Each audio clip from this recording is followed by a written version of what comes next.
copyrighted program created by the Rio Grande Oil Company. Los Angeles Police calling all cars, attention all cars, broadcast 11. Regarding the murder of officers Brett and Chester, who was shot to death tonight in Boyle Heights. Suspected driving a battered old Ford. Description of the only suspect obtainable is a medium height, has thin hair, wearing a checkered suit. Get 'em, boys. That's all.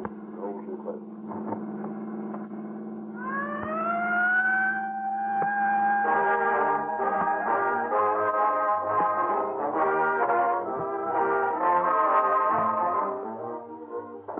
If you are the average motorist, you buy gasoline for only one or two cars.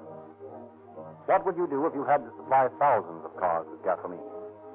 You would check pretty carefully all the different brands. You'd analyze their many claims. And not satisfied with claims, you'd make actual tests yourself to see which gasoline is most powerful, which is the fastest, which gasoline really does give more miles to the gallon. That's how the buyers for large cities like Los Angeles and Oakland select the gasoline for their thousands of police, fire, and emergency cars by actual tests. What gasoline wins these tests? Nearly everyone knows that Rio Grande cracked gasoline has won them for years, and thereby won the contracts to supply gasoline for more police, fire, and emergency cars than any other brand in this market. It is an honor to have the finest, fastest, most powerful motors on the road using your gasoline. Rio Grande is able to hold this leadership only by producing a gasoline which actually outperforms others. No other gasoline can equal this performance because Rio Grande holds the exclusive patent rights to manufacture cracked gasoline by the Sinclair process. Millions of dollars have been invested in special refinery apparatus which breaks gasoline drops into unbelievably small atoms so they'll burn more efficiently in your car. Rio Grande balances cracked gasoline so it starts quicker than other brands. So it generates more power, so it speeds up faster. And this cracking and balancing ensures that Rio Grande crack burns evenly and completely. So there's no waste, as in gasolines made by the ordinary refining process. You can actually feel the difference in your own car when you change to Rio Grande cracked gasoline. One tankful will convince you that there's a world of difference. Please try it.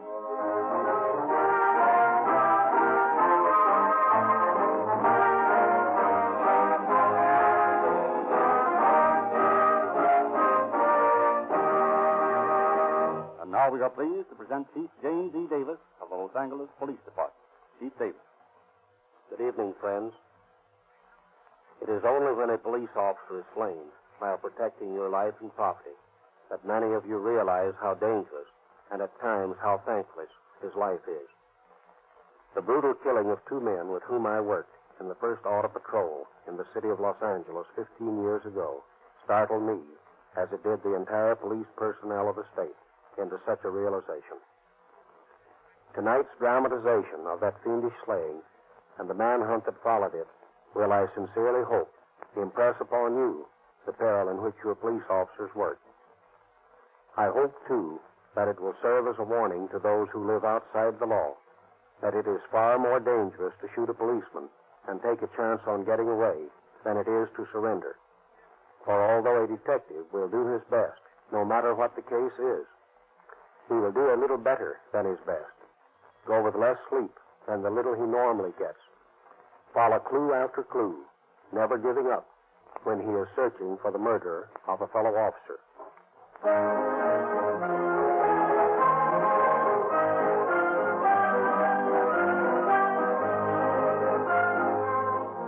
It is the night of December 6, 1921.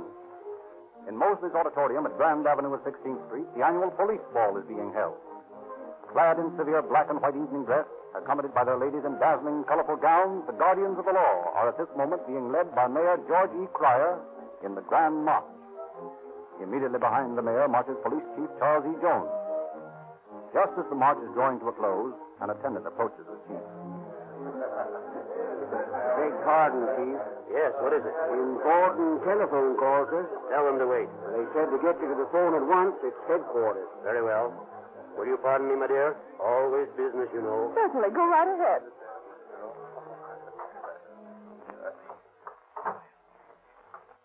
Right here. Oh, yes, thank you. Hello? Chief Jones speaking. What? Yes. All right. I'll be right down.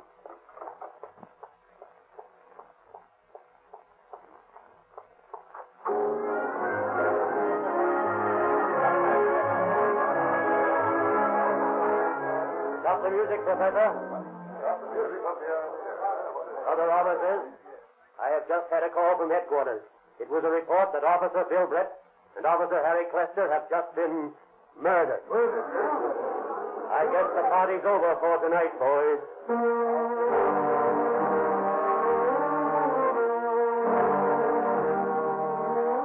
As the grief-stricken officers file silently out of the auditorium, newsboys are already screaming the headlines of extras heralding the death of the two policemen. Chief Jones goes to headquarters immediately, followed by the shocked officers, many of whom have not stopped to change from evening dress to uniform.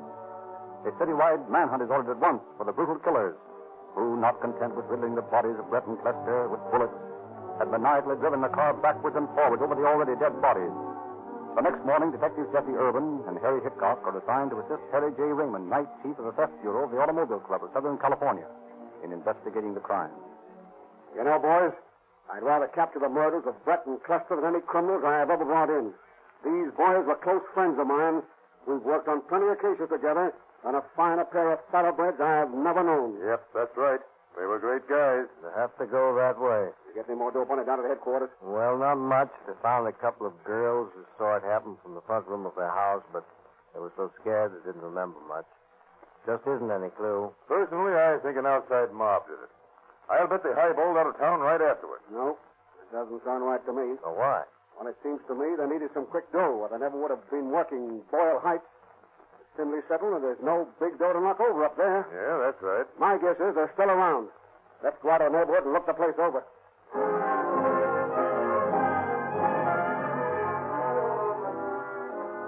But a close questioning of the residents in the neighborhood of the scene of the crime fails to reveal anyone save the two girls who had seen it happen. But Raymond will not admit defeat. 2 nights later, he returns by himself and continues his questioning. This time, he is successful. He finds an old ex-gold miner who had not been home on his previous round of the neighborhood. Yep, yes, I seen the shooting. I was sitting on the porch smoking my pipe when I see these 2 cars go by.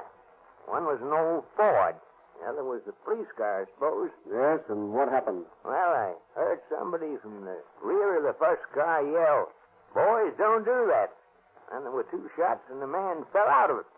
The policeman in the second car got out and ran up. And just then, another guy gets out the Ford and starts running across the vacant lot. How was he dressed? He wore a light checkered suit, like a gambler, I'd say. And I saw him in the street light, and his hair was light and thin. Would you know him if you saw him again? Yes, I'm certain I would. Good.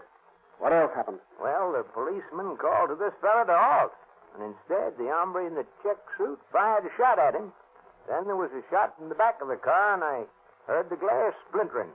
Then the man in the check suit, he come back to the car, and they drove the Ford over the bodies of the policemen, and then they drove away. How many men were there in the car? Oh, I don't know. I guess about 4. Well, man, why didn't you report this to the police? Listen, mister, I've lived in the West a long time, in the gold camps and the silver mines, and I've seen a lot of shooting scrapes.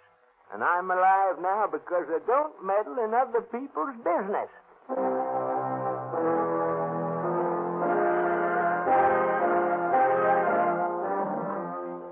Next day, Detective Raymond returns to the scene of the crime, searching for clues. In a pile of rubbish along the curb, he finds a small, irregular piece of glass. Elated at this discovery, he brings it to the chief. Well, Chief, here's a clue. What's that? A piece of broken glass. My guess is that it's from the windshield that was shattered by bullets the other night. Any fingerprints on it? Hardly. It was shot away. All you have to do is find a car with a broken windshield that will fit that piece. Yeah, but I want to... With all the automobiles in Los Angeles, that's quite a job. Yeah, there's no doubt about that. But I've got 2 clues. One of the guys wore a check suit, and this piece of glass fits into a windshield someplace. And if it's humanly possible, these 2 clues are going to avenge the murders of Brett and Clester. Go to it, Harry. You've cut out a big job for yourself, but I'm all for you.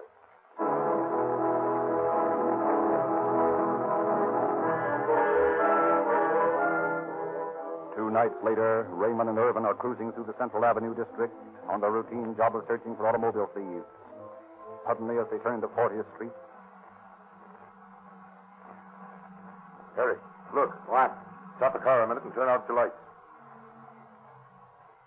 What is it? See those two cars down the street there? Yeah? Oh, I get it. Tire thieves, huh? Well, we'll just take those lads in. Come on. Okay. Turn on your lights like you was going to drive by them.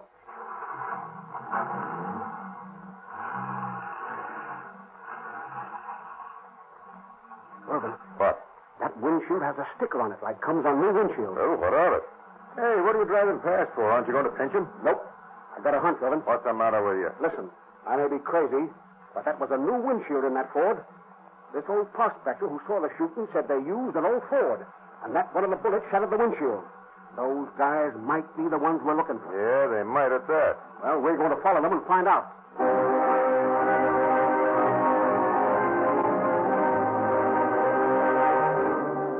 Irvin and Raymond tail the suspected car to Hermosa Beach, where it enters a garage behind the house a block from the ocean. The windows of the house are lit up, and the two detectives remain on watch until the lights go out at 4:30. Next morning, they are at the stake out early, accompanied by Hickok, and their vigil is rewarded when 3 men and 2 women come out of the house clad in bathing suits and go down to the beach. Leaving Hickok on watch in front, the 2 detectives go around to the back door. They enter by means of Raymond's pass key.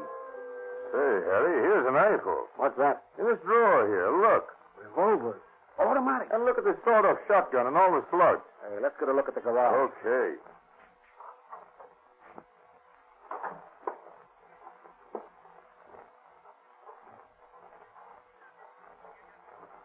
Well, there's the old Ford in the garage. Yeah.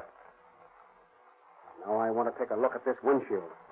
By gosh, Irvin, I'm right. What's that? This is a new windshield. Here's the price on this sticker. Say, Harry, here's the old one here, and it's broken. Where? On this bench. Oh, boy, this is more like it. Hey, what are you fixing in your pocket for? That piece of glass I picked up on the street. Wait a minute. Here it is. Here it is. Now, let's see. Irvin, it fits. This is the gang that murdered Brett and Cluster.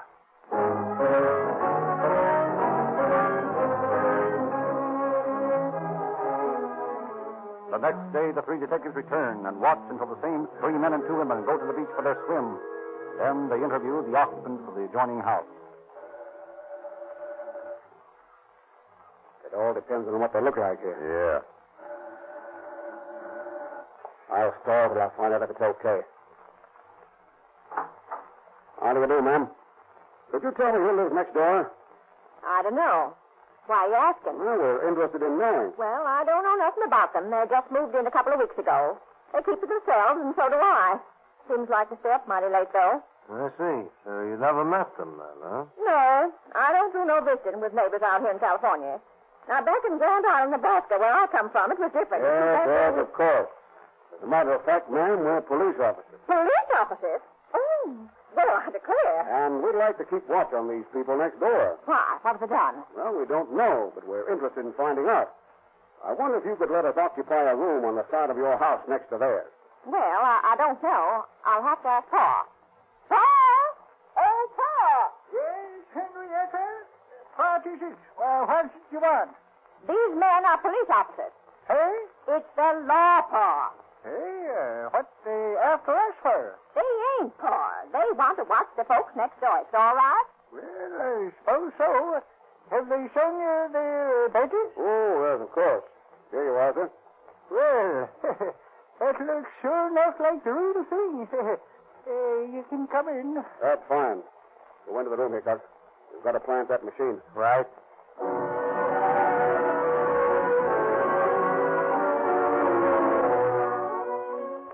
It is a simple matter to plant a dictaphone behind a curtain in the house of the suspects and run a line over the shifting beach sand to the house next door.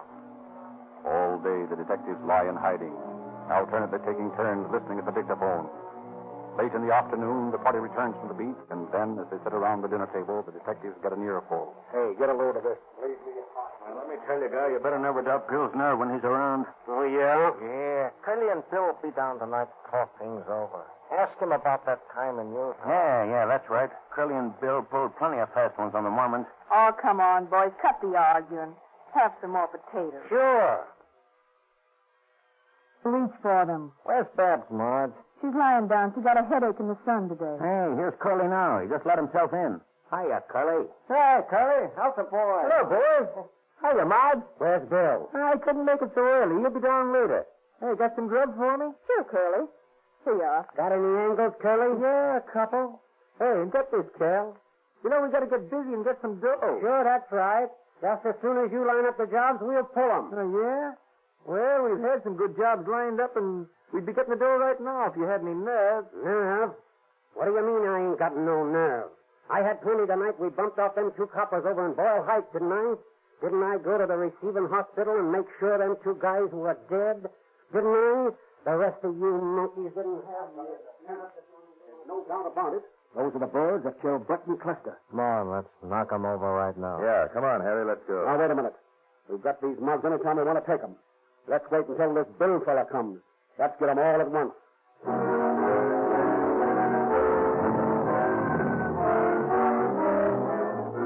Later, Bill, the apparent leader of the mob, arrives, and they discuss a job they have in mind that will net them some Christmas money. When Curly and Bill leave the place, Raymond follows Curly, and Irvin and Hickok tail Bill, thus discovering the Los Angeles addresses of both men. The next night, the three detectives decide to arrest the gang, but Jess is missing. They plan to get an early dinner, and hoping Jess will have arrived by the time they get back to knock the place over then. But on their return... Hey, this is funny. What's that? The house is dark. Do you suppose that, Beg pardon, Constable. Yes? They moved out while you was away. They did. Yes, they all left less than 15 minutes ago. A baggage man came and took their stuff away, and they all piled into that old Ford of theirs. I couldn't stop them. No, of course not. Maybe we should have knocked over the 6 of them while we had a chance. yeah. But I did find one thing out. Yes, I got the license number of the car and the name of the expressman.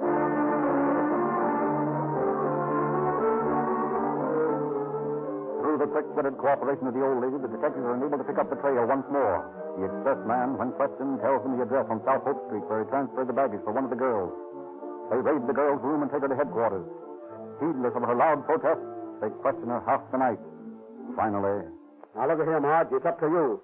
You can tell us the truth and save yourself, or you can lie to us, and sure as I'm standing here, you'll hang, just as all the rest of your friends are going to hang. Listen, boys, you got me all wrong. I ain't done a thing. Honest, I ain't. I come from a good family, I do.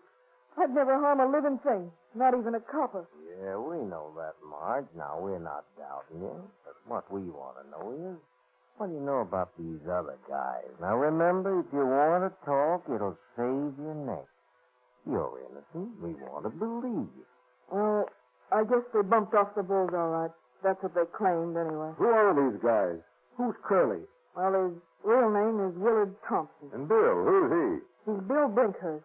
They both served time up in Utah. Well, what about the rest of them?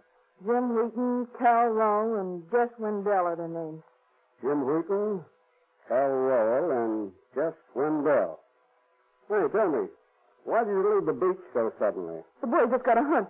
That's all. Where are they now? I don't know. Honest, I don't. I wish I'd never seen them. I'm straight, I am. I was trained to be a nurse, and if things hadn't been so tough, I'd never taken up with them. Oh, I wish I was dead. I wish I was dead.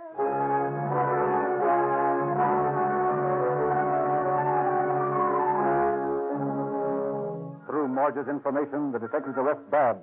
Her story agrees with Marge's in every substantial detail. Then the roundup is on in earnest. Curly is the first to be awakened from a sound sleep and placed under arrest. A stakeout of additional detectives is left in Curly Thompson's room, while Raymond, Irvin, and Hickok raid Brinkhurst's dwelling. He, too, is captured before he can shoot. And a short while later, Wheaton is taken as he walks into the trap in Curly's room. Next day, Rowell, too, walks into the arms of the law as they are staked out in Thompson's room. With the entire gang, excepting Jess Wendell, rounded up, the detectives proceed to question the suspect. Under the grilling, Wheaton and Rowell quickly confess their participation in the crime, though stoutly maintaining neither had shot the two policemen. Thompson is questioned next. Listen, you big flatfoot. You're just wasting your time. I won't talk no matter what. Now, look here, Thompson. Remember that time an informer sent you back to the road gang in Utah? What's that got to do with this rap? Nothing much. You know who squealed on you for the $25 reward? Yeah, and I don't care. Well, maybe you don't care. I'm telling you anyway. It was your pal, Brinkhurst. You're a liar. Oh, I don't think so, Thompson. Here's the reward receipt for $25 paid out to William Brinkhurst. Well, I'll be a... Why, he was my best friend. Yeah, that looks like it, doesn't it? Now will you come clean? No. Just because he was a dirty stool pigeon, you don't you think I'm one? You'll never get nothing out of me.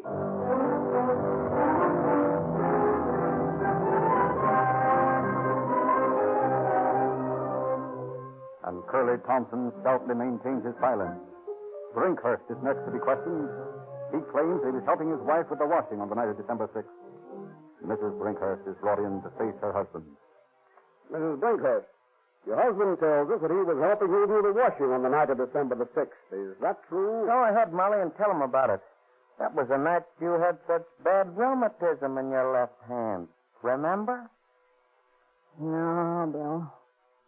It won't work this time. I covered you up. I lied for you for the last time. You gotta face it alone now. I've given you the best of myself. Why, there's nothing left now. I'm burned out, Bill. I'm through protecting you. I'd like someone to protect me for a change. No, officer. My husband was not home that night.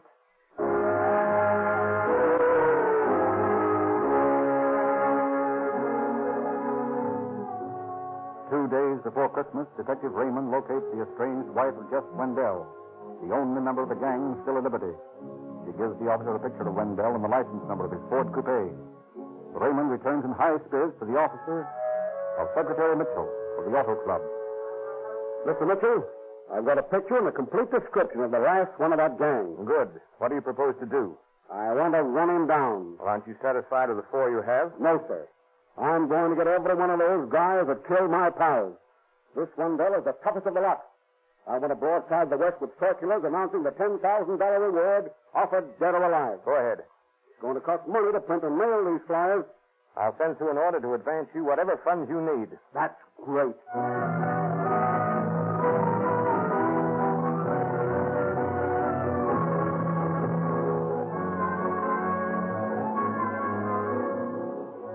After a long search for a printer, Raymond finally finds one willing to undertake such a mammoth order on Christmas Eve.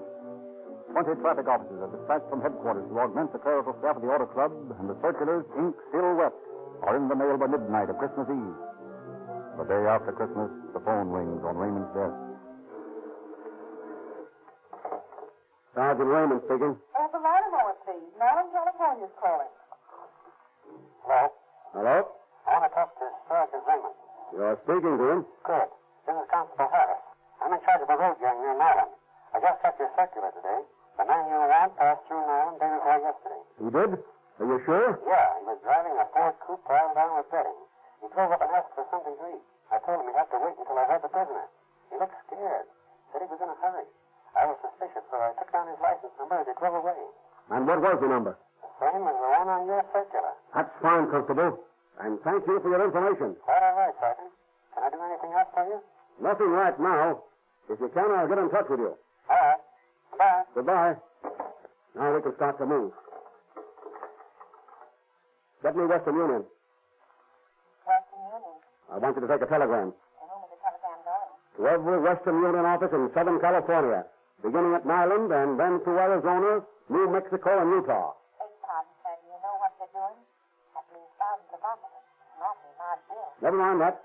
Charge it to the Automobile Club of Southern California. Very well. What is the message, please?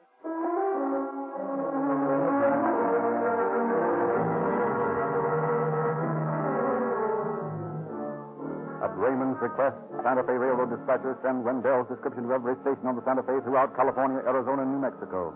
Every brakeman, conductor, porter, engineer, and fireman is furnished with a copy of the message describing Wendell and his automobile. The message which begins one of the widest manhunts in the history of the Southwest. While hundreds of keen-eyed officers in every town and hamlet in 3 states are searching for the fugitive, word comes from Yuma that a man answering Wendell's description stole a pair of Arizona license plates and is heading east. Then from Oatman, Arizona, comes a flight that Wendell's coupe had passed through that town. Raymond, Irvin, and Hickok, missing the eastbound limited, jump in their car and race it to San Bernardino, intending to board it there. Arriving ahead of the train, Raymond telephones Sheriff Mahoney in Kingman, Arizona. Hello? Hello? Sheriff Mahoney? Yes. Can you speak louder? I'm out of connection. I'll try. This is Sergeant Raymond of Los Angeles. Did you get my circular describing Jeff Wendell? Yes. Well, this Wendell was last seen heading east through Oatman.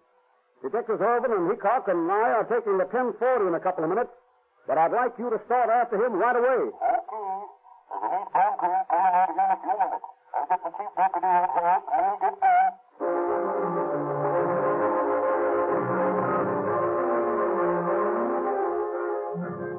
As the three Los Angeles detectives climbed through the Cajon Pass aboard one train, Sheriff Mahoney and his deputy rumbled across the desert on another. Seated at a table in the dining car, they scanned the highway that parallels the track. Well, we might as well eat while we're working. That's right. Where can I get you, gentlemen? Let's see. We'll get some of this Virginia ham and sweet potatoes. Yeah, that's mighty good today, sir. Yeah, sir. Make mine the same. Yeah, I'll get it right away. Not much traffic out on the highway today. No, too cold to drive across the desert this time of year. Lots of people traveling by train, if this is a sample. Yep. Hey, Mahoney, look up ahead there. What? That black speck on the road. That might be it. Yeah, might. Well, keep your eyes open. Yep, it's the Ford. And it has bedding piled on the back. That's it. Pull that emergency cord.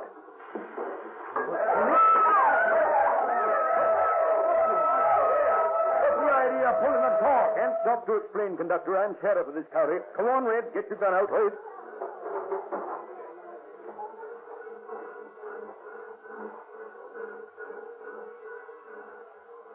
The car is empty, Red. Let's ask these section hands about it. Right. Hey, buddy. Where's the guy that owns that Ford coupe? Oh, him? Oh, he come ask for food. I tell him go to the section house. My woman feed him. Well, go in there and tell him to come out with his hands in the air. Here he is, the door, Mahoney. No, he's disappeared. Come on, let's take him. Come on, Mahoney. I'm afraid it's too late now. Yes. Bumped himself off. Look, he only wounded himself with the first shot. Then he had the nerve to pump 3 more into himself. Hold on, he's moving. Take that gun from him. Don't worry, boy. I'm through bumping off coppers. But the joke's on you, boy. You can't hang me now.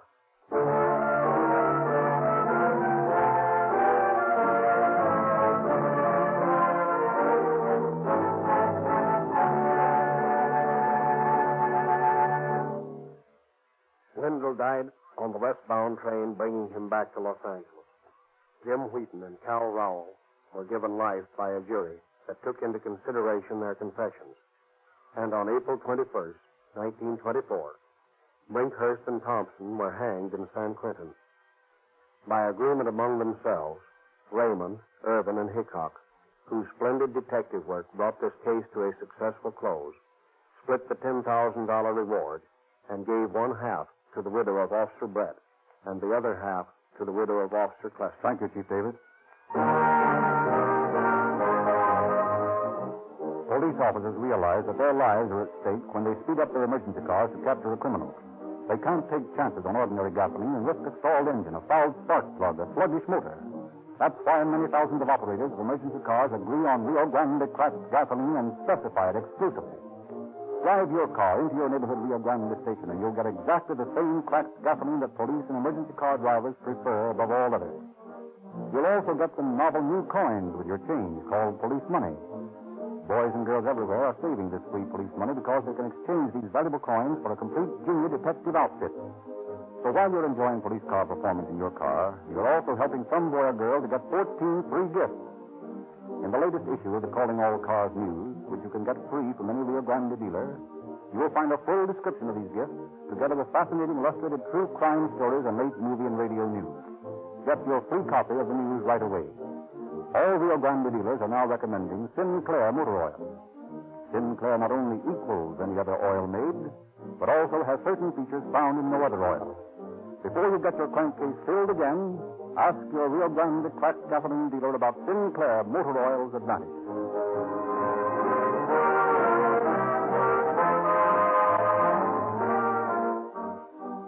This is Frederick Lindsley saying good night for the Rio Grande Oil Company.